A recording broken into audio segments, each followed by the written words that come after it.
if you have nothing good to say, don't say something to somebody. So, he had a lot to say that was demeaning and disparaging towards some of our players, knowing that he has so much left for the year and giving more to this team. So we're behind him 100%. We're going to support him however we can.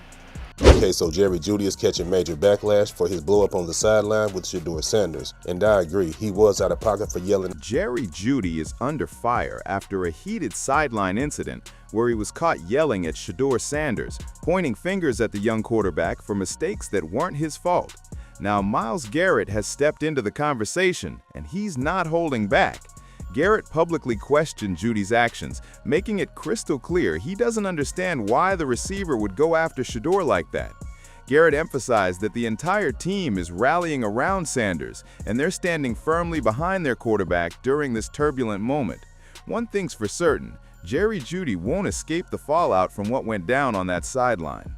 More power to him, but I'm just trying to keep my guys focused on the game and not worried about stuff outside of it, because we're focused on what's on the field. Myles Garrett didn't stop there. He took his message straight to the locker room, making it clear the team has decided to tune out the noise and outside opinions surrounding this incident. Garrett and his teammates are united. They don't support Judy's behavior towards Shedeur Sanders. That vote of confidence was exactly what the young quarterback needed. With his teammates backing him up, Shedeur felt reassured that he wasn't alone in dealing with the pressure and controversy. But make no mistake, Shedeur Sanders is frustrated, and he has every right to be. Despite leaving everything on the field, his team couldn't capitalize on opportunities, and the result was a brutal clear. The offense has to take responsibility for this loss. It was unacceptable, and he's not letting it slide. This can't become a pattern. Shedeur is holding everyone accountable, demanding better from his teammates moving forward.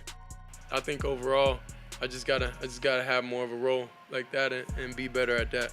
How about your touchdown pass to Harold Fannin? Just kind of take us through that play a little bit. Yeah. Shedeur didn't sugarcoat it.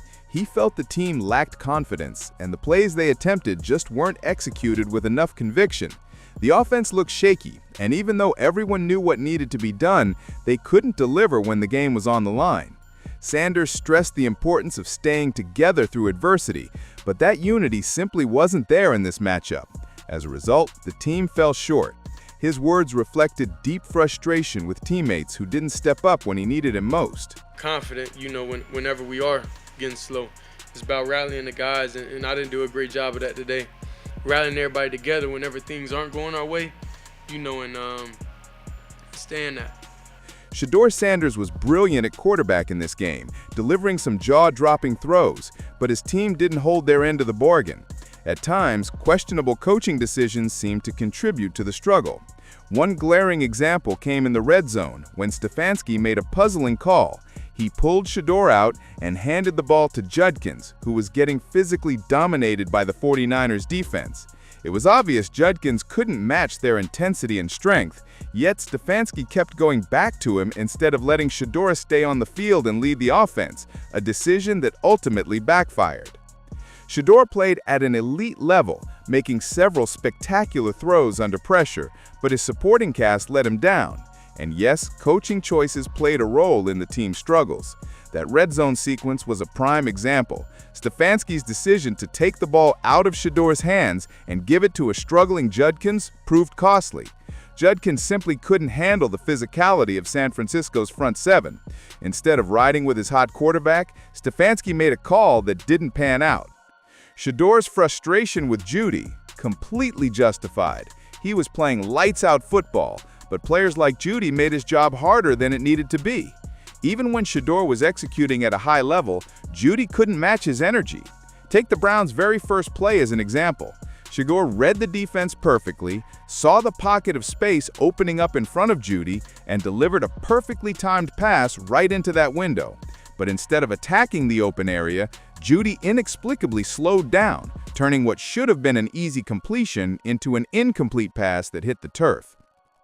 While Judy's sideline outbursts grabbed headlines, the real story is his ongoing struggles throughout the season. This isn't a one-game issue for the Browns. In the previous matchup, Shedeur displayed the same poise and precision, only to be let down once again by Judy's failure to secure a touchdown. Rolling to his right, Shedeur drew defenders toward him and spotted Judy wide open downfield. He uncorked a beautiful deep ball, putting Judy in perfect position to score. But a momentary lapse in concentration caused Judy to bobble the ball, squandering a golden opportunity.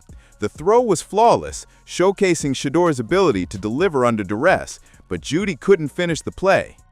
Even with relentless pressure from the 49ers defense, Shedeur continued dropping dimes with pinpoint accuracy. There was one play where he stood completely exposed, no offensive lineman anywhere near him, completely vulnerable in the pocket. Yet somehow, in that chaotic situation, Shedeur still delivered a perfect throw, demonstrating remarkable composure and skill against one of the league's most fearsome defenses. Let's take a closer look at one of those highlight reel moments. Despite Judy's attempt to make a spectacle on the sideline, things didn't go the way he planned. He couldn't outshine Shedeur.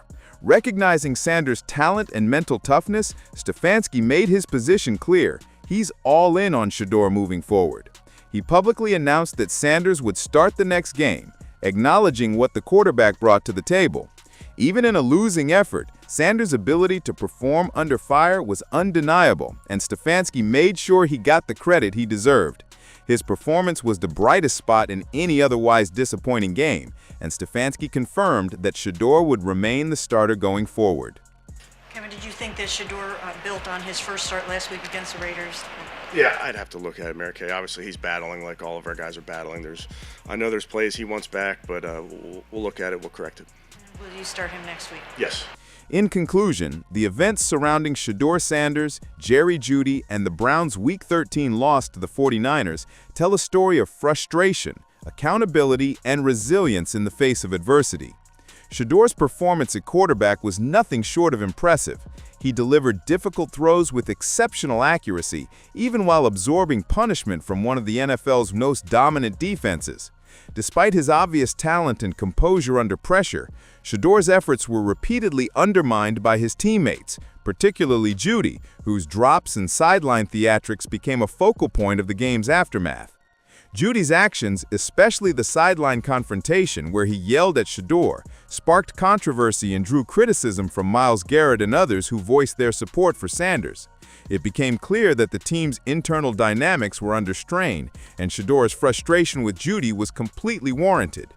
There were also moments when the coaching staff, led by Stefanski, made decisions that appeared to contribute to the team's struggles, like pulling Shedeur in the red zone in favor of Judkins, who was getting pushed around all game. These decisions, combined with missed opportunities by key players, only magnified the challenges the Browns faced. Yet through all the setbacks, Shedeur's resilience shone through. His ability to perform at a high level, even in the face of chaos and adversity, didn't go unnoticed. Stefanski, recognizing Shedeur's potential and leadership, publicly affirmed that Sanders would remain the starting quarterback moving forward. This decision, made after a tough loss, reflected confidence in Shedeur's abilities and leadership, the true bright spots of the game. Ultimately, the Browns' loss served as a stark reminder that in the NFL, individual brilliance can only take you so far. Football is the ultimate team game. For Shedeur Sanders, his ability to lead under difficult circumstances has laid a strong foundation for his future as the team's signal caller.